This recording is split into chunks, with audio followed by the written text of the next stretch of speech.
Hi hello കുട്ടീസ്, ഞാൻ നിങ്ങൾ സ്വന്തം ഡ്രാമ റേഡിയോ. ലാസ്റ്റ് എപ്പിസോഡിൽ വലിയൊരു ആക്സിഡന്റ് തന്നെ നടന്നിരുന്നു. ഒരുപാട് പേര് അതിൽ മരണപ്പെട്ടു. ശരിക്കും ആ ഒരു ആക്സിഡന്റ് സംഭവിച്ചത് ആ വണ്ടിയിലുണ്ടായിരുന്ന ഈവിൾ സ്പിരിറ്റ് ഹീറോനെ കണ്ട ഹീറോനെ അറ്റാക്ക് ചെയ്യാനായിട്ട് വന്നതാണ്. എന്നാൽ പെട്ടെന്ന് ബോധം വന്ന ആ പയ്യൻ വണ്ടി വെട്ടിച്ച് ബാലൻസ് ഇല്ലാതെ വണ്ടി മറിഞ്ഞാണ് അത്രയും വലിയൊരു ആക്സിഡന്റ് ഉണ്ടായത്. എന്ന ഒരുപാട് ജീവൻ ഇപ്പൊ അതിലൂടെ നഷ്ടപ്പെട്ടു. അവിടെ മരണപ്പെട്ടവരെല്ലാം ഗോസ്റ്റ് ആയിട്ട് ഹീറോയിന്റെ അടുത്തേക്ക് വരാൻ തുടങ്ങി. അവിടേക്ക് ഹീറോ വന്ന് സേഫ് സോൺ ഫോം ആക്കി അവളെ സേവ് ചെയ്യുന്നുണ്ട്. എന്നാൽ നൈറ്റ് മുതല് നല്ല ഫീവർ ഉണ്ടായിരുന്ന ഹീറോയോ ശരിക്കും തളർന്നിരുന്നു. ടയേർഡ് ആയതുകൊണ്ട് തന്നെ അവിടെ മയങ്ങി വീണു. ഹാനിനും ഇപ്പോഴാ കാര്യങ്ങളൊക്കെ മനസ്സിലായത്. അവളിപ്പോഴും നോർമൽ ആയിട്ടില്ല, ഇപ്പോഴും ഗോസ്റ്റിനെയൊക്കെ കാണാന്ന്. എന്നാൽ അതൊന്നും ചിന്തിക്കാനുള്ള ഒരു സമയം ഉണ്ടായിരുന്നില്ല. ഹാൻ ഹീറോനെ എങ്ങനെയൊക്കെയോ ചുമന്ന് വീട്ടിലേക്ക് എത്തിച്ചു. നല്ല വെയിറ്റ് ഉണ്ടായിരുന്നു. നമ്മുടെ ഇവിടെയൊക്കെ ആണെങ്കിൽ ആണുങ്ങളെ ഇങ്ങനെ പൊക്കിക്കൊണ്ടുവരാൻ പറ്റുമല്ലേ, അവിടെ പിന്നെ പെണ്ണുങ്ങൾക്കും ആണുങ്ങൾക്കും ഒന്നും വെയിറ്റ് ഇല്ലാന്ന് തോന്നുന്നു. ഹീറോനെ നന്നായി പനിക്കുന്നുണ്ടായിരുന്നു. തളർന്ന ശബ്ദത്തിലും ഹീറോ ചോദിക്കുന്നത് സൺസെറ്റിന്റെ ടൈം ആയിരുന്നു. ഹാൻ അത് നോക്കി പറയുന്നുണ്ട്. ഇതെന്താ പെട്ടെന്ന് ഇത്രയും പനി വരാൻ കാരണം? ഇന്നലെ ഒന്നും കുഴപ്പമില്ലായിരുന്നല്ലോ എന്നൊക്കെ ഹാൻ ചോദിച്ചോണ്ടിരിക്കുക. ഹീറോയ്ക്ക് മറുപടി പറയാൻ കൂടി എനർജി ഇല്ല. ഇത് ഫാന്റം എനർജിയാണ്. നെതർ വേൾഡിന്റെ ഗേറ്റ് ഫോഴ്സ്ഫുള്ളി തുറന്നത് കൊണ്ട് എനർജി മൊത്തം തീർന്നുണ്ടാവുന്ന ഒരു അവസ്ഥ. അതെല്ലാം കേട്ടപ്പോ ഇന്നലെ അവക്ക് വേണ്ടിയാണോ ഇതെല്ലാം ചെയ്തതെന്ന് ചോദിക്കാൻ തുടങ്ങി. ഇതൊന്നും നിനക്ക് വേണ്ടിയല്ല, എന്റെ ടൈം അടുക്കുന്നത് കൊണ്ടാണെന്ന് പറഞ്ഞ് ഹീറോ അവിടുന്ന് എഴുന്നേറ്റ് പോകാനായിട്ട് തുടങ്ങുക. ഹാനും ഈ വയ്യാതിരിക്കുമ്പോ എന്തിനാ ഇങ്ങനെ വർക്ക് ചെയ്യുന്നതെന്നൊക്കെ ചോദിക്കുന്നുണ്ട്. അൺഎക്സ്പെക്ടഡ് ആയിട്ട് ആക്സിഡന്റ് നടന്നുകൊണ്ട് ഇന്ന് ഒരുപാട് ഗസ്റ്റുകൾ വരാൻ ചാൻസ് ഉണ്ട്. ഇത്രയും വർഷമായിട്ടും എനിക്ക് ഇപ്പോഴും ഗോസ്റ്റുകളെ പേടിയാ. നിനക്ക് ഗോസ്റ്റുകളെ പേടിയാണെങ്കിൽ അത് പുറത്ത് കാണിക്കുന്നതിൽ ഒരു കുഴപ്പമില്ല. ഇന്നിവിടെ റെസ്റ്റ് എടുക്ക്, ഞാൻ പെട്ടെന്ന് തന്നെ ഓക്കെ ആകും. ഞാൻ ചെയ്യേണ്ടതൊക്കെ ഞാൻ ചെയ്തല്ലേ പറ്റൂന്ന് പറഞ്ഞ് ഹാനിനോട് റെസ്റ്റ് എടുക്കാൻ പറഞ്ഞ് ഹീറോ അവിടെ നിന്ന് പോവാണ്. ഇവിടെ സ്റ്റുഡിയോയില് ശരിക്കും നല്ല ക്യൂ ആയിരുന്നു. ഒരുപാട് പേരുണ്ട്. എല്ലാവരുടെയും ഫുൾ ഡീറ്റെയിൽസ് മേടിച്ച് ഗോ ലിസ്റ്റ് ചെയ്ത് വെക്കുക. വരുന്നവർക്കെല്ലാം ഹെൽപ്പ് ചെയ്ത് അവർക്ക് വേണ്ട രീതിയിൽ ഓരോ ഫോട്ടോസ് ഒക്കെ എടുത്ത് വന്നവരെ എല്ലാം നല്ല കംഫർട്ടബിൾ ആക്കുന്നുണ്ട് ഹീറോ. ഓൾമോസ്റ്റ് അവിടെ ഉണ്ടായിരുന്നവരുടെയൊക്കെ ഫോട്ടോ എടുത്തു കഴിഞ്ഞു. ഹീറോ ശരിക്കും ക്ഷീണിച്ച് അവിടെ ഇരിക്കുകയാണ്.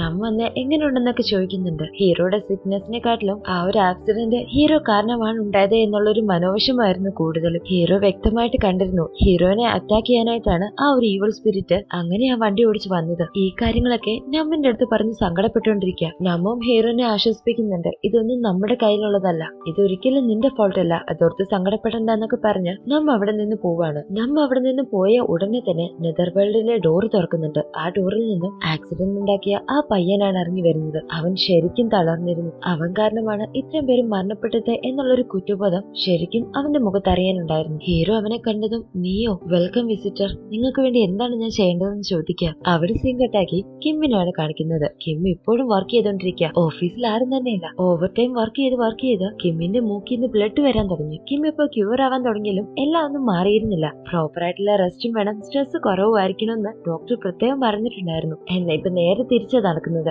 ഇതൊക്കെ ഓർത്ത് ഭ്രാന്ത് പിടിച്ചിരിക്കുന്ന സമയത്താണ് ഗൂവിന്റെ വക മാജിക്കും ലൈറ്റ് ഓൺ ഓഫ് ആകുന്നതും തന്നെ മൂവിയൊക്കെ പ്ലേ ആവുന്നതൊക്കെ കണ്ടിട്ട് കിമ്മിന്റെ നേരെ വിരലും ചൂണ്ടിട്ട് മര്യാദക്ക് ഇരുന്നോളും, പ്രിയതോന്നൊന്നും നോക്കത്തില്ല, പിടിച്ച് തള്ളിയിട്ട് കൊന്നു കളയും ഞാൻ എന്ന് പറഞ്ഞ് ഭീഷണിപ്പെടുത്തുക. ഒരു നിമിഷം ഗൂ പേടിച്ചും പോയി. അയ്യോ നിനക്ക് എന്നെ കാണാമോ എന്നുള്ള രീതിയിൽ. ശരിക്കും കിം അവളുടെ ടെൻഷൻ കാരണം വെറുതെ പറഞ്ഞതാ. നെക്സ്റ്റ് ഡേ മോർണിംഗ് മാനേജർ വന്നതേ കിം എവിടെന്നാ ചോദിക്കുന്നത്. കിമ്മിനെ ആരും കണ്ടതുമില്ല. നോക്കിയ പല്ലും തേച്ച് തോർത്തൊക്കെയിട്ട് ഓഫീസിന്റെ റെസ്റ്റ് റൂമിൽ നിന്ന് വരിക. ആക്ച്വലി കിമ്മി നല്ല വീട്ടിൽ പോലും പോവാതെ ഫുൾ ടൈം ഇരുന്ന് വർക്ക് ചെയ്ത് തീർക്കുമായിരുന്നു. ഞാൻ എല്ലാ വർക്കും തീർത്തിട്ടുണ്ട്, വീട്ടിൽ പോലും പോയിട്ടില്ല. എന്റെ ആത്മാർത്ഥത കണ്ട് എന്താണെങ്കിലും പ്രൊമോഷൻ തരുമെന്ന് പറഞ്ഞ് മാനേജറിനെ കൊണ്ട് ചെയ്ത വർക്ക് നോക്കിപ്പിച്ചാലോ. കുറെ കാർട്ടൂൺ ആണ് ഓടുന്നത്. അത് കണ്ടതും കിമ്മിന് എന്താണെന്ന് മനസ്സിലാവുന്നില്ല. ഇതെല്ലാം ഗൂവിന്റെ പണിയാണേ, എന്നോട് കളിച്ച ഇങ്ങനെ ഇരിക്കുന്നു പറഞ്ഞ് ഒരു കൊലച്ചെരി കൂടി. പാവം കിമ്മ ഇത്രയും കഷ്ടപ്പെട്ട് ചെയ്തിട്ട് ഇത്രയും വലിയൊരു പണി വേണ്ടായിരുന്നല്ലേ. അവിടെ സീൻ കെട്ടാക്കി ഹാൻ ഇപ്പോഴും ഹീറോയുടെ മുറി കിടന്ന് നല്ല ഉറക്കമായിരുന്നു. പെട്ടെന്ന് എഴുന്നേറ്റു. മുറിയിലുള്ള ഓരോ കാര്യങ്ങളും നോക്കുക. സത്യത്തിൽ ഹീറോ ഏത് റിലീജിയനിലാ വിശ്വസിക്കുന്നതെന്ന് പോലും കണ്ടുപിടിക്കാൻ പറ്റുന്നില്ല. കാരണം ഓരോ സ്ഥലത്തും ഓരോ റിലീജിയനാണ്. എല്ലാ ദൈവങ്ങളും ആ ഒരൊറ്റ റൂമിലുണ്ട്.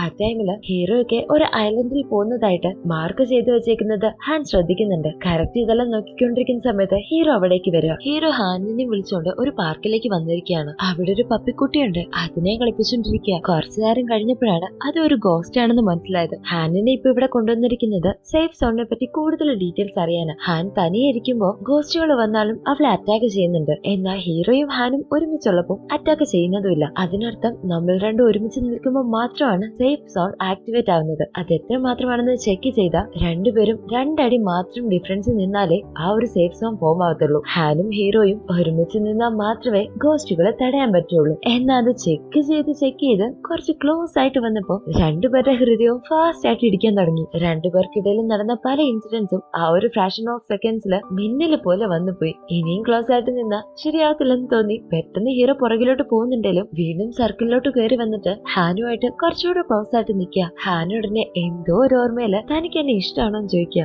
ഉടനെ ഹീറോയും എനിക്ക് തന്റെ സർക്കിളാ ഇഷ്ടമെന്ന് പറയാ. ആ ഒരു സീൻ അവിടെ കട്ടാക്കി ഹാൻ ഇവിടെ തന്നെ നിന്ന് പറഞ്ഞുകൊണ്ടിരിക്കുക. ഇതിപ്പോ ഞാൻ അയാളോട് പോയി ഇഷ്ടമാണെന്ന് പറഞ്ഞതുപോലെ ഉണ്ടല്ലോ, അയാൾക്ക് എന്നോട് വന്ന് പറഞ്ഞുകൂടെന്ന് പറഞ്ഞ് ഹീറോനെ ഇഷ്ടമാണെന്നുള്ള കാര്യം ഇൻഡയറക്റ്റ് ആയിട്ട് പറഞ്ഞുകൊണ്ടിരിക്കുക. ഇവിടെ ആ വിസിറ്റർ പയ്യൻ അവന്റെ കോളേജിലേക്ക് വന്നിരിക്കുകയാണ്. ഇന്ന് അവിടുത്തെ ഗ്രാജുവേഷൻ ഡേ ആണ്. ആ ഒരു കോട്ടും ക്യാപ്പൊക്കെ വെച്ച് ഗ്രാജുവേഷൻ ഡേ സെലിബ്രേറ്റ് ചെയ്യാനായിട്ട് ഒരുപാട് ആഗ്രഹിച്ചതാണ്. ഈ ഒരു മൊമെന്റ് കിട്ടാത്തത് ശരിക്കും സങ്കടമായിട്ടുള്ള ഒരു കാര്യമാണ്. എന്റെ ഗ്രാജുവേഷൻ ഡേക്കും എനിക്ക് പോകാൻ പറ്റിയില്ല. ഫ്രണ്ട്സ് എല്ലാരും ഇങ്ങനെ കോട്ടൊക്കെ ഇട്ട് തൊപ്പിയൊക്കെ വെച്ച് നിൽക്കുന്നത് കണ്ടപ്പോ എനിക്കും ശരിക്കും സങ്കടമായി. ആ ടൈമിൽ എന്റെ പ്രഗ്നൻസി അറിഞ്ഞ് ഡോക്ടർ റെസ്റ്റ് പറഞ്ഞ ടൈമായിരുന്നു. അതുകൊണ്ട് കോളേജിലേക്ക് ട്രാവൽ ചെയ്യാൻ പറ്റിയില്ല. അങ്ങനെ എന്റെ ലൈഫിൽ ഒരുപാട് ആഗ്രഹിച്ച ഒരു മൊമെന്റ് നഷ്ടപ്പെട്ടു. സ്റ്റിൽ എനിക്ക് ഇപ്പോഴും ആ കാര്യം ഓർക്കുമ്പോൾ നല്ല സങ്കടമുണ്ട്. 3 വർഷത്തെ കഷ്ടപ്പാട് ആ ഒരൊറ്റ ദിവസത്തിന് വേണ്ടിയായിരുന്നു. പോട്ടെ, സാരമില്ല, ഇനി അടുത്ത ഗ്രാജുവേഷൻ മേടിക്കാം. എന്നാ ഈ പയ്യന് അങ്ങനെ ഒരു ഹോപ്പ് പോലും ഇല്ല. അവനൊരു അനാഥയാണ്. പഠിക്കാനൊക്കെ ഒരുപാട് ഇഷ്ടമുള്ള ആളും. ഒരു ദിവസം അവന്റെ സ്കൂളിൽ പഠിക്കുന്ന കുട്ടികള് ഇവനെ അറ്റാക്ക് ചെയ്തിട്ട് എല്ലാരും കൂടെ ഇവനെ സസ്പെൻഡ് ചെയ്തു. അങ്ങനെ പകുതിന്ന് പഠിത്തം മുടങ്ങി. അപ്പോഴാ ഈ ഡിപ്ലോമ കോഴ്സിനെ പറ്റി അറിയുന്നത്.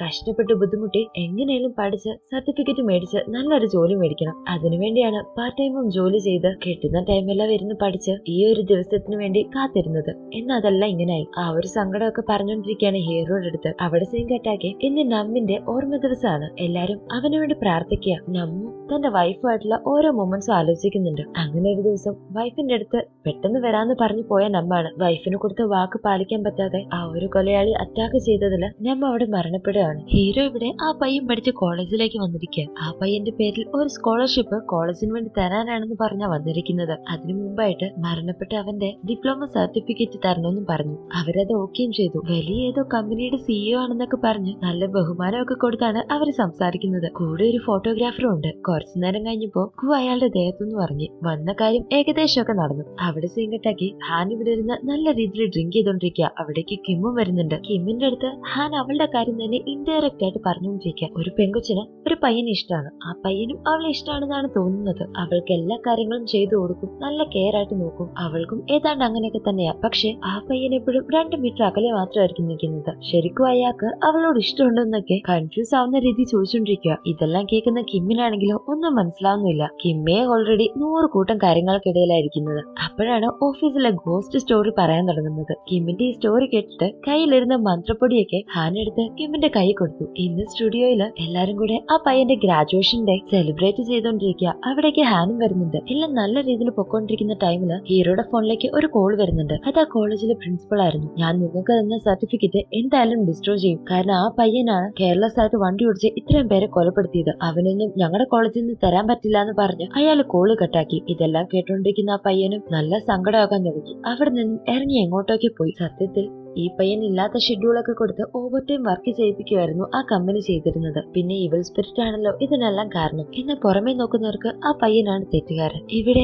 അവൻ വർക്ക് ചെയ്തിരുന്ന കമ്പനിയില് അവനെ ബ്രദറിനെ പോലെ കണ്ടിരുന്ന അയാൾ വന്ന് മാനേജറിന്റെ അടുത്ത് ചോദിക്കുന്നുണ്ട്, ഓവർ ടൈം വർക്ക് ചെയ്തിട്ടല്ലേ അവനിപ്പോ ഇങ്ങനെയൊക്കെ സംഭവിച്ചത്, എന്നിട്ട് എല്ലാരും കൂടെ അവനെ ബ്ലെയിം ചെയ്യുന്നത് എന്തിനാ, ഞങ്ങൾക്കെല്ലാം ഓവർ ടൈം തന്നെയല്ലേ എന്നൊക്കെ ചോദിച്ച് വഴക്കിടുന്നുണ്ട്. പക്ഷെ നിന്റെ ജോലി ഇവിടുന്ന് പോകണമെന്ന് ചോദിച്ച് മാനേജർ അവന്റെ വാ പൂട്ടി. തന്റെ ജോലി പോകുന്ന പേടിച്ച് കൂടുതലൊന്നും പറയാനും പറ്റുന്നില്ല. ആ മാനേജർ ഓവർ ടൈം വർക്ക് ചെയ്തതിന്റെ എല്ലാ എവിഡൻസും അവിടെ നിന്ന് തന്നെ കത്തിച്ചു കളയുകയും ചെയ്തു. ആ പയ്യനും അവന്റെ തന്നെ ഫ്യൂണറൽ നടക്കുന്നിടത്ത് വന്ന് പൊട്ടിക്കരയാൻ തുടങ്ങി. അവനെ ആശ്വസിപ്പിക്കാനായിട്ട് ഹീറോയും അടുത്തുണ്ട്. ശരിക്കും കരയുന്നത് കണ്ടപ്പോ അവൻ എത്രമാത്രം സങ്കടം ഉണ്ടെന്ന് നമുക്ക് ഫീൽ ചെയ്യാൻ പറ്റും. അവൻ മരണപ്പെട്ടതിനേക്കാൾ സങ്കടം അവൻ കാരണമാണല്ലോ മറ്റുള്ളവര് മരിച്ചത് എന്നുള്ളതായിരുന്നു. ഇതെല്ലാം കാണുന്ന ഹീറോയൊക്കെ എങ്ങനെയും ഈ ഒരു കേസ് എൻഡിങ്ങിൽ കൊണ്ടുവന്ന് അവനെ ഹാപ്പി ആയിട്ട് നെതർലാൻഡിലേക്ക് അയക്കാൻ വേണ്ടിയുള്ള തയ്യാറെടുപ്പായി. എല്ലാരും പല രീതിയിൽ ചിന്തിക്കാൻ തുടങ്ങി. ഹാനാണ് ഇത് ലീഗലായിട്ട് മൂവ് ചെയ്യാന്ന് പറയുന്നത്. കാരണം കമ്പനിയിൽ ഓവർ ടൈം വർക്ക് ചെയ്താണ് ഇവർക്ക് റെസ്റ്റ് ഇല്ലാതെ ഇങ്ങനെയെല്ലാം സംഭവിക്കാൻ കാരണമായത്. അപ്പൊ അതിനുള്ള റെസ്പോൺസിബിലിറ്റിയും കമ്പനിയല്ലേ ഏറ്റെടുക്കേണ്ടത്. ഞാനിത് ലീഗലി മൂവ് ചെയ്യാന്ന് പറഞ്ഞ് ഹാൻ ഇതിന്റെ റെസ്പോൺസിബിലിറ്റി ഏറ്റെടുക്കുകയാണ്. ഹീറോയും എവിഡൻസിന് വേണ്ടി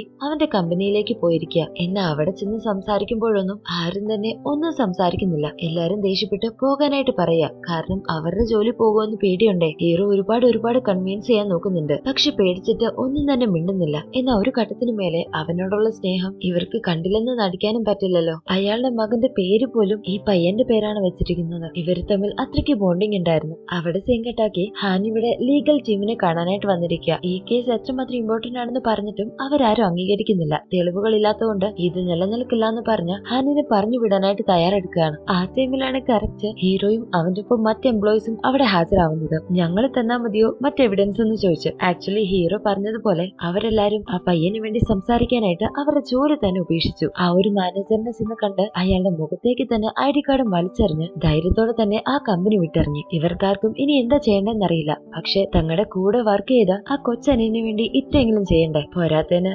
കമ്പ്യൂട്ടറിൽ നിന്നും വേണ്ട ഡീറ്റെയിൽസും ഡോക്യുമെന്റ്സും ഒക്കെ ഗു എടുക്കുകയും ചെയ്തു. ഇവരുടെ പെൻഡിങ് ആയിരുന്ന വർക്കൊക്കെ തീർക്കുകയും ചെയ്തിട്ടുണ്ട്. എല്ലാവർക്കും അവരെ കൊണ്ട് പറ്റുന്ന രീതിയിൽ ഹെൽപ്പ് ചെയ്തിട്ടുണ്ട്. ഇവിടെ ലീഗലി എല്ലാ കാര്യങ്ങളും ക്ലിയർ ആയിട്ട് നടന്നത് കൊണ്ട് തന്നെ കമ്പനിയുടെ ഭാഗത്താണ് കൂടുതൽ മിസ്റ്റേക്ക് എന്ന് തെളിഞ്ഞു. ഇപ്പൊ സർട്ടിഫിക്കറ്റ്സ് കൊടുക്കാൻ ഒരു പ്രശ്നമില്ല. നേരത്തെ ഇവര് മാത്രം ഉണ്ടായിരുന്ന ഗ്രാജുവേഷന് ഇപ്പൊ കൂടെ ഉണ്ടായിരുന്ന ആ ജ്യേഷ്ഠന്മാരെ പോലുള്ള എംപ്ലോയീസും ഉണ്ട്. അവന്റെ ഫാമിലി എന്ന് പറയാം. എല്ലാരും ബൊക്കെയൊക്കെ കൊടുത്ത് വിഷൊക്കെ ചെയ്ത് നന്നായിട്ട് തന്നെ സെലിബ്രേറ്റ് ചെയ്യുന്നുണ്ട്. ആ ഒരു ബ്രദറ് പുതിയ ടൈ ഒക്കെ മേടിച്ചു കൊടുക്കുന്നുണ്ട്. ഈ ഒരു സീനൊക്കെ കണ്ടപ്പോ ശരിക്കും നമുക്ക് സങ്കടാകും. ഒന്ന് പോയി കരഞ്ഞിട്ട് റെക്കോർഡ് ചെയ്യേണ്ട അവസ്ഥയെ വന്ന് ഇമോഷൻസ് ഒന്നും ഒട്ടും കൺട്രോൾ ചെയ്യാൻ പറ്റാതായി. ഈ ഒരു സീനില് ഇമോഷൻസ് ഒക്കെ ശരിക്കും വർക്ക്ഔട്ട് ആയിട്ടുണ്ട്. അവിടെ സീൻ കട്ടാക്കി ഈ ഒരു പ്രോബ്ലംസ് എല്ലാം സോൾവ് ആക്കിയ സന്തോഷത്തിലാണ് ഹാനും ഹീറോയും. പാവം ഒരു ദുശീലും ഇല്ലാത്ത നമ്മുടെ ഹീറോനെ ഹാൻ നിർബന്ധിച്ച് ഡ്രിങ്ക് ചെയ്യാനായിട്ട് പ്രേരിപ്പിക്കുക. നിർബന്ധത്തിന് വഴങ്ങി ഒരു ഗ്ലാസ് കുടിച്ചു നോക്കിയ എന്റെ ദൈവമേ ഇതൊക്കെ എങ്ങനെയാ കുടിക്കുന്നുള്ള രീതിയിലാണ് ഹീറോയുടെ എക്സ്പ്രഷൻ. ആദ്യമേ കുടിക്കുമ്പോഴേ ഇത്രയും കയ്പുള്ളൂ, പിന്നെ ആവുമ്പോ നല്ല ടേസ്റ്റ് ആയിട്ട് തോന്നിക്കുള്ളൂ എന്ന് പറഞ്ഞ് വീണ്ടും ഒഴിച്ചു കൊടുക്കുക. ഹീറോയും പിന്നെ അത് അങ്ങനെ കണ്ടിന്യൂ ചെയ്തു.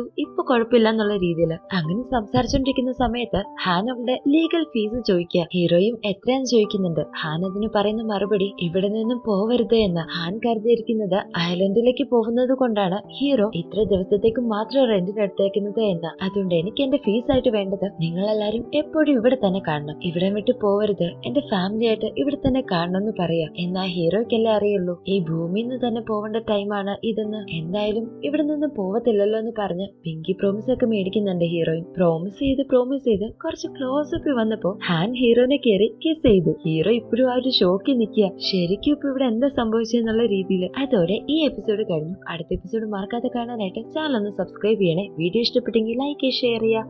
ഓക്കെ ബൈ, നെക്സ്റ്റ് വീഡിയോയിൽ കാണാം.